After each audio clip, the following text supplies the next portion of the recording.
Hello friends, welcome to my channel. कैसे हैं आप सभी लोग एंड फ्रेंड्स। आज की जो वीडियो है, एक बहुत जनरल सा डाउट होता है हर एक फीमेल के अंदर कि जब वो इंटरकोर्स करते हैं, सेक्सुअल एक्टिविटी करते हैं, तो उसके कितने दिनों के बाद वो प्रेग्नेंट होते हैं। क्या उसी दिन हो जाते हैं, 2 दिन बाद होते हैं, या महीना लगता है।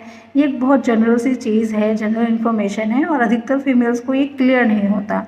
तो आज की वीडियो में मैं आपको बताऊंगी, इसी डाउट को क्लियर करूंगी कि इंटरकोर्स के कितने दिनों के बाद आप प्रेग्नेंट हो जाते हैं।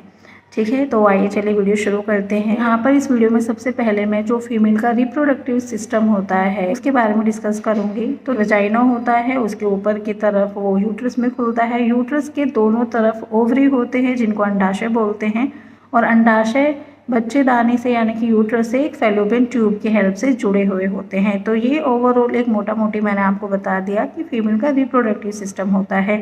ये बताना इसलिए ज़रूरी था क्योंकि जो मैं आगे डिस्कस करने वाली हूँ वो इसी सब में डिस्कस करेंगे। ठीक है, तो बात करते हैं प्रेगनेंसी की कि इंटरकोर्स के कितने दिनों बाद प्रेग्नेंट होते हैं।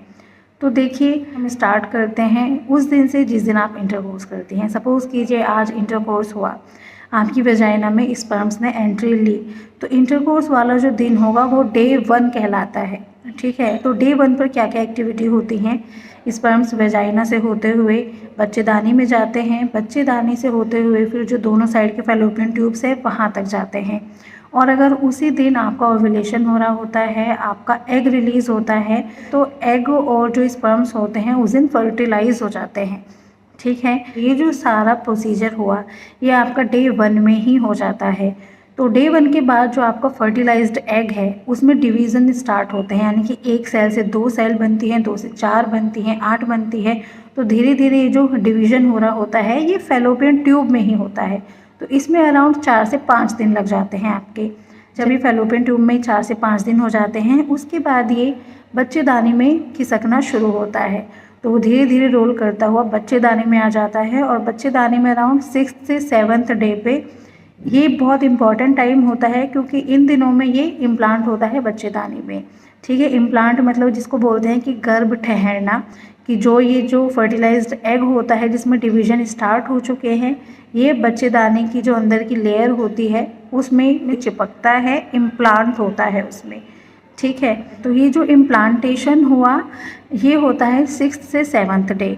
तो इम्प्लांटेशन हो गया यानी कि गर्भ ठहर गया, लेकिन आपको कैसे पता चलेगा कि प्रेगनेंसी हो गई है। तो ये जो जब इम्प्लांट हो जाता है तो एक HCG हार्मोन होता है जो कि फीमेल के शरीर में रिलीज़ होना शुरू होता है। HCG हार्मोन की पीक वैल्यूज़ होती है वो अराउंड 9 से 10वें दिन डिटेक्ट होती हैं ब्लड में। ठीक है, तो आई थिंक अब आपको अंदाज़ा हो गया होगा कि प्रेगनेंसी का कब पता चलता है। जब इंटरकोर्स हो जाता है उसके 9 से 10वें दिन बाद HCG हार्मोन आपके ब्लड में डिटेक्ट हो सकता है। ठीक है, तो आई थिंक आपको समझ में आ गया होगा कि प्रेगनेंसी कितने दिनों बाद हो जाती है।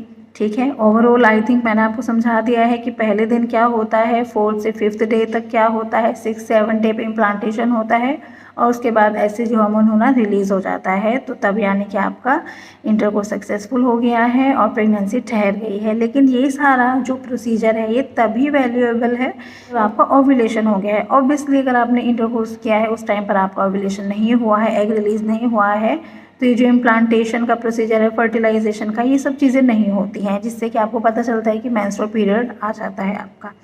ठीक है, ये सब चीज़ें तभी होंगी जब आप अपनी फर्टाइल विंडो में होंगी, ओव्यूलेशन के टाइम पे होंगी।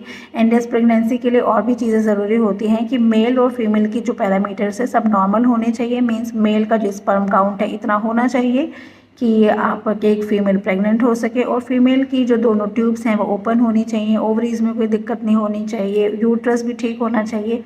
तो मीन्स सभी पैरामीटर्स अगर नॉर्मल होते हैं तो जो मैंने जिस तरह के डेज बताए हैं उस तरह से प्रेगनेंसी हो जाती है उन दिनों पर। ठीक है, तो आई थिंक आपका डाउट क्लियर हुआ होगा क्योंकि बहुत सी फीमेल्स को पता ही नहीं होता कि प्रेग्नेंट कब हो जाते हैं इंटरकोर्स के बाद। ठीक है, तो आई होप ये वीडियो आपके लिए हेल्पफुल रहा होगा। पसंद आता है तो लाइक कीजिए, और अगर लगता है कि हमारे चैनल पर आपको सीखने को मिलता है तो प्लीज़ चैनल को सब्सक्राइब कीजिए। फिर मिलेंगे नेक्स्ट वीडियो में, तब तक के लिए बाय।